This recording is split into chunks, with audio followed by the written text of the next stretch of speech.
नमस्ते सदा वत्सले मातृभूमि। ऑनरेबल सुप्रीम कोर्ट में एक पिटीशन आई। पीआईएल एक आध नहीं आई, बहुत बड़ा बंच है, 40-50 पिटीशनें हैं। और उन जो इतनी सारी पिटीशंस हैं, इनके बंच में कुछ डिसीज़न आने की तो उम्मीद है ही नहीं कि इसमें कोई डिसीज़न भी आ सकता है। लेकिन ऑनरेबल सुप्रीम कोर्ट के 5 जजों की बेंच में दुनिया भर का आर्गूमेंट अटॉर्नी जनरल ने किया, तमाम तरह के वकीलों ने किया और ये कहा कि सुप्रीम कोर्ट का जुरिडिक्शन नहीं बनता और सुप्रीम कोर्ट अगर इन पॉलिसी के मैटर्स में, इकोनॉमिक मैटर्स में और यहाँ तक कि इकोनॉमिक मैटर्स में लेजिस्लेशन, सरकार, आरबीआई ये सब कुछ डिस्क्लोज नहीं कर सकता, इसमें सब कुछ खुलकर बात भी नहीं की जा सकती, ये सब कुछ दिखाया भी नहीं जा सकता कि आखिर इसके पीछे क्या क्या कारण है, तो सुप्रीम कोर्ट में इसकी सुनवाई नहीं होनी चाहिए। सुप्रीम कोर्ट की कुछ लिमिटेशंस हैं। इकोनॉमिक मामलों में सुप्रीम कोर्ट या पॉलिसी मैटर्स में सुप्रीम कोर्ट का कोई इंटरवेंशन होना नहीं चाहिए। सुप्रीम कोर्ट को कोई अधिकार नहीं है। ये बात तो अभी कुछ दिन पहले ही माननीय उपराष्ट्रपति माननीय जगदीप जी धनखड़ ने भी कहा था कि संसार में कोई ऐसा अद्वितीय एग्जाम्पल नहीं है जहां कोई कोर्ट पार्लियामेंट के द्वारा बनाए हुए कानूनों को पलट दे, इम्प्लीमेंट सही गलत तो बता सकता है। यानी कि जो पार्लियामेंट है, पार्लियामेंट के ऊपर सुप्रीम कोर्ट नहीं हो सकता, सुप्रीम कोर्ट कानून नहीं बना सकता। संसार के किसी कोने में इस प्रकार का कानून नहीं है कि सुप्रीम कोर्ट कानून बना सकता हो या सुप्रीम कोर्ट बने हुए कानूनों को स्ट्रक डाउन कर सकता हो। धनखड़ साहब ने यह भी कहा था कि एनजेएसी के मामले में जब सुप्रीम कोर्ट ने उसको गिरा दिया और सुप्रीम कोर्ट ने उसको ये कह दिया कि अवैधानिक है, तो फिर पार्लियामेंट ने उस पर दोबारा रेजोल्यूशन क्यों नहीं लाए, पार्लियामेंट उस पर रिएक्शन क्यों नहीं किए, पार्लियामेंट ने उसको सही करने की कोशिश क्यों नहीं की, लेजिस्लेशन उसको क्यों नहीं लेकर आया था, ये भी एक बड़ा प्रश्न है। यानी कि धनखड़ साहब ने उस समय मोदी जी के ऊपर भी एक प्रश्न लगाया, क्योंकि ये जो एनजेएसी का कानून था ये तो पार्लियामेंट लेकर आई थी और मोदी सरकार का बड़ा रेवोल्यूशनरी कदम था। तो फिर जब 5 जजों की बेंच इसको गिरा चुकी थी या 5 जजों की बेंच ने इसको गिरा दिया, तो फिर पार्लियामेंट ने उस पर रिएक्शन क्यों नहीं किया? क्योंकि अभी हाल फिलहाल में या मैं स्वतंत्र भारत के इतिहास में ये सबसे बड़े बिल्स में से एक था जिसमें लगभग यूनानिमस दोनों सदनों ने पास किया था, बार काउंसिल से पास हुआ था और इसके अतिरिक्त 50% से ज़्यादा राज्यों ने उसको पास किया था। ऐसा कानून जो यूनानिमस, आज के समय पर यूनानिमस पास हो, उस कानून को सुप्रीम कोर्ट के 5 जजों की बेंच ये कह दे कि ये अनकॉन्स्टिट्यूशनल है। किरण रिजिजू साहब ने भी ये कहा था कि सुप्रीम कोर्ट अपने या जजेस अपने ही उत्तराधिकारियों का सिलेक्शन नहीं कर सकते। ये हमारे यहाँ वंशवादी परंपरा नहीं है, हम रिपब्लिक हैं और रिपब्लिक की खास बात ये होती है कि परिवारवाद यहाँ नहीं चलता। यहाँ राजा को उत्तराधिकारी चुनने का अधिकार नहीं होता, यहाँ जनता चुनती है और जनता चुनकर जिनको पार्लियामेंट में भेजती है, ये धनखड़ साहब के स्टेटमेंट थे कि जनता चुनकर जिनको पार्लियामेंट में भेजती है, जिनके पीछे 130 करोड़ लोगों की आवाज़ होती है, उस पार्लियामेंट से बनाए हुए कानून को 5 जजेस की बेंच या कुछ जजेस मिलकर कैसे पलट सकते हैं? तो फिर उनके 5 जजों की ये जो जजेस का अपॉइंटमेंट है, ये पार्लियामेंट के द्वारा सुझाए गए कानूनों के द्वारा ही हो सकता है। इस मामले में किरण रिजिजू साहब ने कहा था कि कोलेजियम कहीं भी पार्लियामेंट में लिखा नहीं है, वो कहीं भी कॉन्स्टिट्यूशन में नहीं है, इसलिए ये कॉन्स्टिट्यूशनल प्रोविज़न हो कैसे सकता है, ये कोर्ट अपने लिए प्रोविज़न बना कैसे सकता है, ये यहाँ इस लेवल तक चर्चा हमारे देश में चल रही है।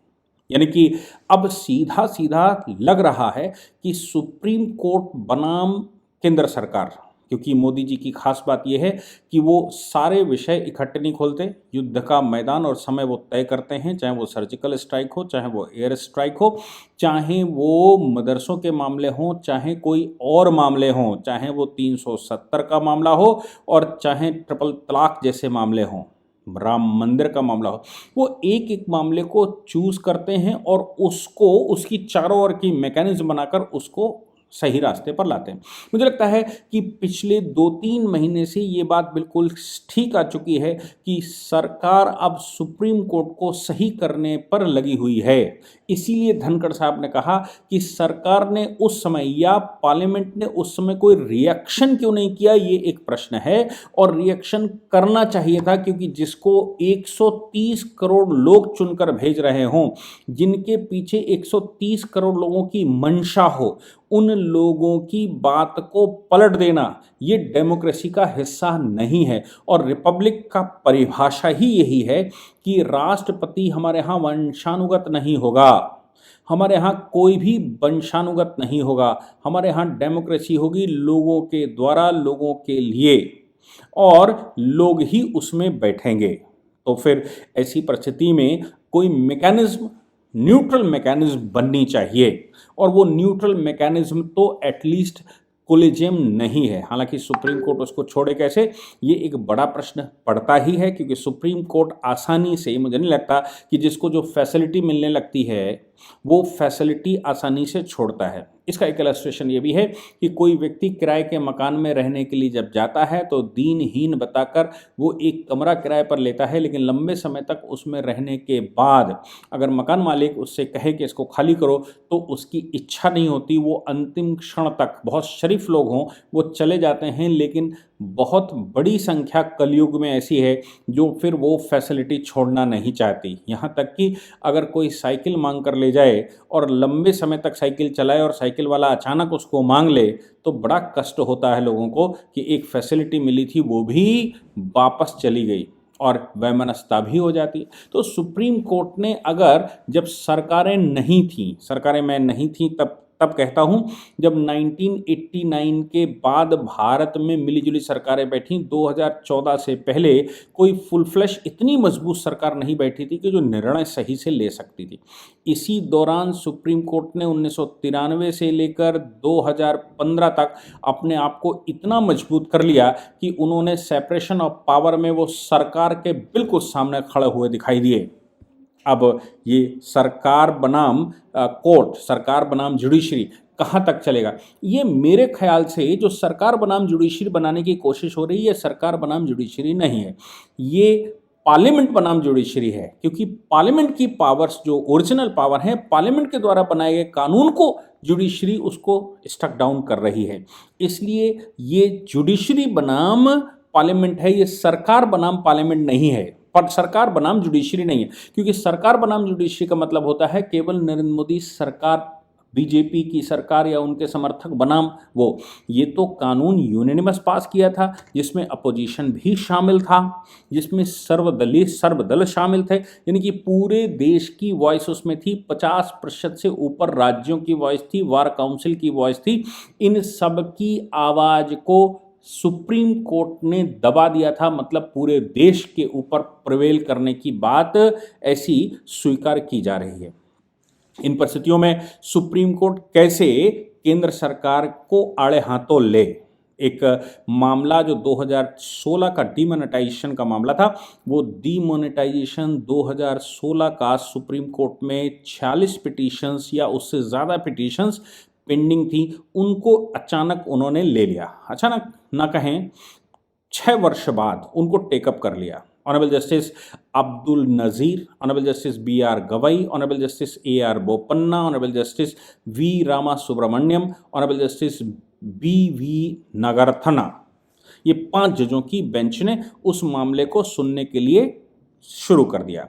अब अटॉर्नी जनरल ने कहा कि साहब राइट नहीं है, RBI एक्ट का हवाला दिया और ये कहा गया कि RBI एक्ट में ये बात कही गई है कि जो इकोनॉमिक पॉलिसीज़ हैं, RBI एक्ट 1934 के सेक्शन 26 सबसेक्शन 2 का हवाला दिया गया और बताया गया कि भाई ये पावर जो कन्फर की गई हैं ये एक्सरसाइज बाकी किसी के द्वारा नहीं की जा सकती, लोकहित में इनको बाहर भी नहीं दिखाया जा सकता, इनके विषय में बहुत चर्चा पब्लिक डोमेन में नहीं हो सकती, क्योंकि इकोनॉमी सरकार की कैसी है, क्या है, कैसा पोजीशन है, वो सब सरकार का काम है, ये सुप्रीम कोर्ट का काम नहीं है। यहाँ पर चैलेंज हुआ specified bank note cessation of liabilities act 2017। यानी कि मैं आपको बताऊं कि सबसे पहले ऑर्डिनेंस पारित किया गया था मोदी सरकार के द्वारा नवंबर 2016 में, जिसको कहा गया था specified bank note cessation of liabilities ordinance 2016। उसी को समाप्त करके 27 फरवरी 2017 को कानून बना दिया गया था। और जो जो नोट हैं 1000 के और 500 के, इनको डीमोनेटाइज कर दिए गए थे। और डीमोनेटाइज मतलब उनको एक्सचेंज करने का समय दिया गया था। और ये कहा गया था कि ये मान लिया जाएगा कि 31 दिसंबर सन 2016 के बाद ये नोट नहीं चल रहे हैं। सरकार को पावर दी गई थी कि वो रिलैक्सेशन दे सकते हैं। सरकार रिलैक्सेशन अलग अलग खंडों में देती रही, अलग अलग प्रकार के लोगों को देती रही, आरबीआई में पहुंचने तक का रास्ता देती रही। ये मामला 3 से 4 महीने तक चला। हालांकि आम पब्लिक के लिए 2 महीने ही चला था, लेकिन 3 से 4 महीने तक चलता रहा कि बैंक जब बंद हो गया तो आरबीआई पर चले जाइए, फिर कहाँ कहाँ जाइए, और विदेशों में जो बैंक हैं वहाँ चले जाइए, वहाँ जमा करिए, ये सब कुछ चलता रहा। यानी कि सरकार ने पूरा अवसर दिया था। अब इनका कहना है कि एक सज्जन विदेश से आए, उनका 1,60,000, जो यहाँ पिटिशनर हैं उनका 1,60,000 रुपया वो विदेश में थे, घर में रखा हुआ था, वो पैसा ज़ीरो हो गया। तो कहते हैं कि जब लौट कर आए तब तक डीमोनेटाइजेशन में एक्सचेंज का काम खत्म हो चुका था, इसलिए इनका रुपया, ये इनका राइट है और इनका रुपया अब रद्दी बन चुका था। इन्हें चले आए। आप सोच सकते हैं कि 1,60,000 रुपया लेकर का वसूली करने के लिए कोई सुप्रीम कोर्ट आया, और सुप्रीम कोर्ट में लॉयर्स की फीस कितनी है 1,60,000 में। मैं ये मान कर चलता हूं कि केस भी फाइल नहीं हो सकता, लॉयर्स की फीस तो छोड़ दीजिए। जब 1,60,000 रुपए में केस फाइल नहीं हो सकता, क्योंकि ट्रांसलेशन, डॉक्यूमेंटेशन, एफिडेविट, पता नहीं क्या क्या इतनी सारी फॉर्मेलिटीज़ होती हैं, एओआर चाहिए, फिर उसके बाद सीनियर एडवोकेट चाहिए, सीनियर एडवोकेट की बहुत सारी फीसेस हैं, जिनका जितना इनका पैसा है उतना तो वो एक हियरिंग के लेते भी नहीं, एक तारीख के नहीं लेते, एक तारीख भी उससे महंगी होती है। तो ऐसी परिस्थिति में 1,60,000 का केस सुप्रीम कोर्ट में आ जाए, इसका मतलब है पीछे से एक बड़ी लॉबी लगी होगी जो इस पर पैसा खर्च कर रही होगी। सही आपने सुना, इसमें पी चिदम्बरम सामने आए हैं। पी चिदम्बरम ने कोर्ट से कहा, जब आर्गूमेंट चल रहा था और अटॉर्नी जनरल ने कहा कि भाई आप कर क्या सकते हैं, ये बताइए। डीमोनेटाइजेशन हो चुका है, आप उन नोटों को दोबारा खोल नहीं सकते, आप डीमोनेटाइजेशन को वापस ले नहीं सकते, नए नोट वापस करके पुराने वाले लागू कर नहीं सकते, और आप इकोनॉमिक पॉलिसीज में इंटरवेंशन कर नहीं सकते। आखिर आप कर क्या सकते हैं, ये बताया जाए। पी चिदम्बरम ने कहा कि अभी हो तो कुछ नहीं सकता, लेकिन सुप्रीम कोर्ट केंद्र सरकार को डायरेक्शन दे और उस डायरेक्शन में ये कहा जाए कि कैसे कानून बनेगा, यानी कि नया कानून बनाया जाए और ये फर्दर ये डीमोनेटाइजेशन जैसा काम ना हो। निश्चित रूप से ये उनके मन में ही रहा होगा, जिनका रुपया, इल्लीगल रुपया ज़ीरो हो गया, इल्लीगल रुपया रद्दी बन गया, तो वो चाहते हैं कि ऐसे अचानक से दोबारा कभी ना आ जाए, ताकि उनको अपना रुपया नंबर 1 में लाने की व्यवस्था ना बचे। हालांकि मोदी सरकार लगातार डिजिटलाइजेशन पर आ गई है, वो ई रूपी भी लेकर आई है, वो यूपीआई ऐप के माध्यम से पैसा ट्रांसफ़र होने की व्यवस्था लेकर आई। ई रूपी तो अब ऐसा हो गया कि आप अपना एक वॉलेट बना लीजिए डिजी लॉकर की तरह, और उस वॉलेट में अपना रुपया ले लीजिए, वो वेरीफाइड होगा, नेट से वेरीफाइड होगा, वो रुपया एक वॉलेट से दूसरे वॉलेट में ट्रांसफ़र हो सकता है, बिल्कुल वैसे ही जैसे आप कैश देते तो डिजी लॉकर में, और उसकी कोई भी रिकॉर्ड भी नहीं होगा।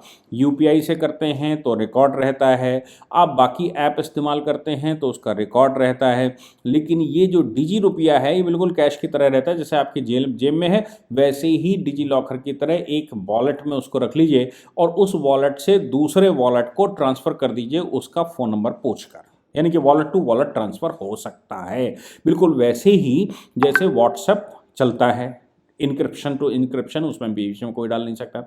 यहाँ तक व्यवस्था कर लाई। सरकार का मानना है कि सब कुछ ये जो नोट है, ये नोट चूंकि पाकिस्तान के द्वारा नेपाल के रूट से विदेशी शक्तियाँ इसका डुप्लीकेट बनाकर चलाती हैं, तो क्यों ना इसको सिस्टम में ले आया जाए। इसीलिए उन्होंने डिजी रुपया भी जारी कर दिया है। चार बड़े महानगरों में शुरू किया है अभी पायलट प्रोजेक्ट की तरह, बाकी जगह भी वो करेंगे। और डिजी रुपया उन्होंने इसके अतिरिक्त कॉमर्शियल एक्टिविटीज़ के लिए उन्होंने भी शुरू किया। तो कुल मिलाकर रिफॉर्म्स पिछले 6 वर्ष में इस स्तर पर पहुंच गए हैं कि अब उनको रिवर्ट करना असंभव है। जब सब आर्गूमेंट हो गए तो सुप्रीम कोर्ट ने एक फाइनल बात कही, और वो बात मुझे लगता है बड़ी खतरनाक है। सुप्रीम कोर्ट ने इस मामले में कहा कि भाई हम नहीं सुन सकते, बट हम एग्जामिन तो कर सकते हैं किस मैनर में ये हुआ। दूसरी बात ये है कि हम folded hand, we can't sit with folded hands, हम हाथ बांध कर तो नहीं बैठ सकते। सरकार का जुरिडिक्शन बनता है, निश्चित रूप से बनता है, सरकार का अधिकार भी है और हमारा अधिकार नहीं भी है, सुप्रीम कोर्ट पॉलिसीज में नहीं आ सकता। लेकिन भाई जनता को बड़ी परेशानी हुई, इस जनता की परेशानी को ध्यान में रखते हुए इसका सबका जिम्मेदारी मेरे पास है, इसलिए हम हाथ फोल्ड करके नहीं बैठ सकते। ये सुप्रीम कोर्ट की टिप्पणी आई, इसलिए हम उसको सुनेंगे। मुझे लगता है कि ये मोनेटाइजेशन, इसको जो लोग देख रहे हैं, ये जो टिप्पणी आई है, इस टिप्पणी को मेरी कई लोगों से बात हुई, वो इसको एनजेएसी बनाम ये सब कुछ देख रहे हैं। यानी कि आप अगर एनजेएसी दोबारा लेकर आओगे, अगर वाइस प्रेसिडेंट ये कह रहे हैं, क्योंकि वाइस प्रेसिडेंट तो राज्यसभा के चेयरमैन भी होते हैं, यानी कि संभावनाएं हैं कि एनजेएसी दोबारा आएगा। और एनजेएसी में उन्होंने कहा भी था कि अभी बहुत लेट नहीं हुआ है, इसको सुनना पड़ेगा, इसको पुनः लागू किया जा सकता है, अभी लेट नहीं हुआ। और ऐसा कहते समय जब वो कह रहे थे तो नए चीफ जस्टिस बैठे हुए थे। सरकार की परेशानी ये भी है कि जो इस समय के चीफ जस्टिस हैं वो 19 अपॉइंटमेंट करेंगे, 19 अपॉइंटमेंट करेंगे अपने शासनकाल में। 34 जजेस की बेंच में 19 अपॉइंटमेंट का मतलब होता है अप्रॉक्सीमेटली 60% या कुछ कम ज़्यादा अपॉइंटमेंट वो करके जाएंगे। यानी कि उनके द्वारा किए गए अपॉइंटमेंट अगले 2-3 वर्ष तक चलेंगे। अब आप सोच लीजिए, यानी कि सरकार 2024 की निकल जाए, 2029 की जब सरकार बैठेगी तब आज के प्रेजेंट के चीफ जस्टिस के जो अपॉइंटमेंट हैं वो अपॉइंटेड जजेस तब तक खप पाएंगे, या हो सकता है ना भी खप पाएं। खप पाने का मतलब रिटायर ना हो पाए। तो ये देखा जा रहा है कि एनजेएसी, जिस पर सुप्रीम कोर्ट लगातार कह रहा है कि ये भाई बहुत अच्छा सिस्टम है और ये है वो है, बहुत सारी टिप्पणियां वो देते जा रहे हैं एनजेएसी पे, और इधर से सरकार की तरफ से लगातार इंडिकेशन हो रहे हैं कि हम इसको हटा देंगे, उड़ा देंगे, और हम कॉलेजियम को जुडिशल अपॉइंटमेंट कमीशन तक लेकर जाएंगे, जो एक फेयर सिलेक्शन होगा। मैं उसमें लगातार कहता आया हूं कि इसमें एक स्क्रीनिंग टेस्ट भी होना चाहिए, रिटन एग्जाम होना चाहिए। सुप्रीम कोर्ट में मैं लॉयर हूं, लॉ किए हुए हूं, सुप्रीम कोर्ट में अपना वकालतनामा इसलिए नहीं लगा सकता क्योंकि एओआर नहीं है। तो कोई भी लॉयर देश का सुप्रीम कोर्ट में वकालतनामा एडवोकेट ऑन रिकॉर्ड का एग्जाम क्वालिफाई करे बगैर नहीं लगा सकता, जबकि वो एडवोकेट है, कई साल की प्रैक्टिस करके आया, तो भी वकालतनामा नहीं लगा सकता, सुप्रीम कोर्ट में बहस नहीं, सुप्रीम कोर्ट में अपनी फाइल सबमिट नहीं कर सकता। तो फिर सब कुछ क्वालिफिकेशन होने के बाद भी क्यों नहीं जजेस ऑन रिकॉर्ड का एग्जाम हो सकता, जैसे एओआर का एग्जाम होता है वैसे जेओआर का एग्जाम हो सकता है, या यूपीएससी से एक स्क्रीनिंग टेस्ट हो सकता है, या एचजेएस क्वालिफाई लोग ही सुप्रीम कोर्ट हाई कोर्ट में अप्लाई कर सकते हैं। ये सब कुछ किया जा सकता है। अगर एनजेएसी के साथ इसको जोड़ दिया जाए तो फिर ये जो पूरा का पूरा बना हुआ महल है, तीसरी पीढ़ी भी चीफ जस्टिस बन जाए, ये सब खत्म हो जाएगा और होना चाहिए। मुझे लगता है कि अब ये इस स्तर पर पहुंच गया है जैसे कि काशी जुरा के केस में अंग्रेज सरकार के दौरान, ईसाई सरकार के दौरान सरकार बनाम कोर्ट हो गया था। मैं उस प्रकरण को यहाँ पर आपको याद दिला दूं। एक जमींदार की जमींदारी जो उसने गिरवी रख दी थी, गिरवी डूब गया, तो जिसको गिरवी रखी थी वो कोर्ट चला गया। कोर्ट ने कहा भाई जमींदारी गिरवी रखी हुई थी इसलिए जमींदारी चली जाती है। सरकार को उन्होंने आदेश दे दिया कि इनकी जमींदारी जिस व्यक्ति से जिसने कर्जा लिया है उसको दे दी जाए, लेकिन सरकार तो जमींदारी दे नहीं सकती थी क्योंकि सरकार का तो इंटरेस्ट खत्म हो जाएगा। सरकार ने वो इम्प्लीमेंट नहीं किया, तो उस समय के कोर्ट ने उनसे कहा कि आपको इम्प्लीमेंट करना पड़ेगा, मेरा डिसीजन है, और अगर इम्प्लीमेंट नहीं करते तो हम क्यों बैठे हैं। फिर भी इम्प्लीमेंट नहीं हुआ तो कोर्ट ने कंटेम्प्ट मान लिया। कंटेम्प्ट मानकर एग्जीक्यूटिव काउंसिल, जो उस समय गवर्नर जनरल की काउंसिल हुआ करती थी, गवर्नर जनरल की एग्जीक्यूटिव काउंसिल के कुछ लोगों की गिरफ्तारी के आदेश दे दिए।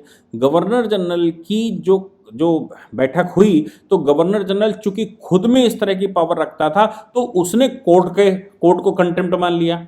ऐसी परिस्थिति में उस समय का चीफ कोर्ट यानी कि सीजेआई जिसको कह लीजिए, चीफ जस्टिस ऑफ इंडिया, और उस समय के गवर्नर जनरल आमने सामने हो गए। ये उनके खिलाफ ऑर्डर करते थे, वो इनके खिलाफ ऑर्डर करते थे। इम्प्लीमेंट तो आफ्टर ऑल सरकार को ही करवाना होता था। तो एमपी उस समय चीफ जस्टिस हुआ करते थे।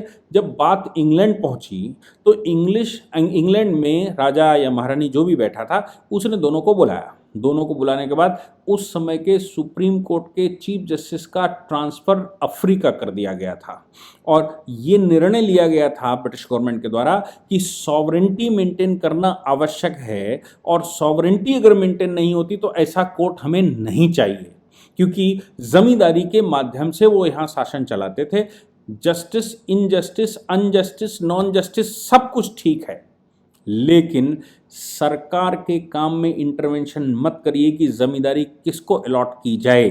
आप पैसा वसूली करवा सकते हैं, जमींदारी किसी को ट्रांसफर करने का अधिकार केवल और केवल सरकार का है, ये कोर्ट का काम नहीं है। ये बात निर्णय हुआ और उस समय चीफ जस्टिस को ट्रांसफर करके अफ्रीका भेज दिया गया था। गवर्नर जनरल अपने अनुसार उसको चलाने लगे थे। मुझे लगता है कि वो स्थिति अभी यहाँ पर आ गई। एक बार उत्तर प्रदेश में, जजेस के नाम नहीं बताऊंगा, उत्तर प्रदेश सरकार बनाम जजेस हो गया था, यानी कि लेजिस्लेटिव असेंबली बनाम जजेस हो गया था। जजेस ने लेजिस्लेटिव असेंबली में कोई कानून पास हुआ, उसके विरुद्ध संज्ञान ले लिया था और इस संज्ञान पर ऑर्डर कर दिया। उस ऑर्डर को असेंबली ने, विधानसभा ने उल्लंघन माना था, और विधानसभा के पास चूंकि कंटेम्प्ट का राइट होता है, इसलिए विधानसभा ने अपना कंटेम्प्ट मान लिया। विधानसभा ने अपना कंटेम्प्ट मान लिया तो 2 जजेस को उन्होंने ऑर्डर कर दिया कि इनकी गिरफ्तारी की जाए। 2 जजेस ने अपना कंटेम्प्ट मान लिया कि भाई जजेस का कंटेम्प्ट, तो उन्होंने विधानसभा के खिलाफ ऑर्डर कर दिया। उसको कैसे निपटाया गया था ये तो लोगों को पता है, और उस समय फिर दोनों को बैठाकर बात की गई थी। इसलिए जुडिशरी बनाम सरकार ये अच्छा नहीं हो। जुडिशरी बनाम पार्लियामेंट बिल्कुल स्वीकार भारत में नहीं किया जा सकता। पार्लियामेंट की सुप्रीमेसी है, ये बात मान लेनी चाहिए। इसलिए ये जो डिमोनेटाइजेशन की पॉलिसी है, इस पॉलिसी को जो कोर्ट में चैलेंज किया गया है, उसमें लाख दलीलें के बाद सुप्रीम कोर्ट ने कह दिया कि नहीं, हम सुनवाई करके रहेंगे, ये मेरा डोमेन है। मुझे लगता है ये जो चल रहा है, ऐसा लोगों का भी मानना है कि ये एनजेएसी बनाम कोर्ट हो गया है, कोर्ट के जुरिडिक्शन नहीं है। फिर भी वो कहता है कि हम हाथ बंद करके नहीं बैठ सकते। जय हिंद, जय भारत, वंदे मातरम।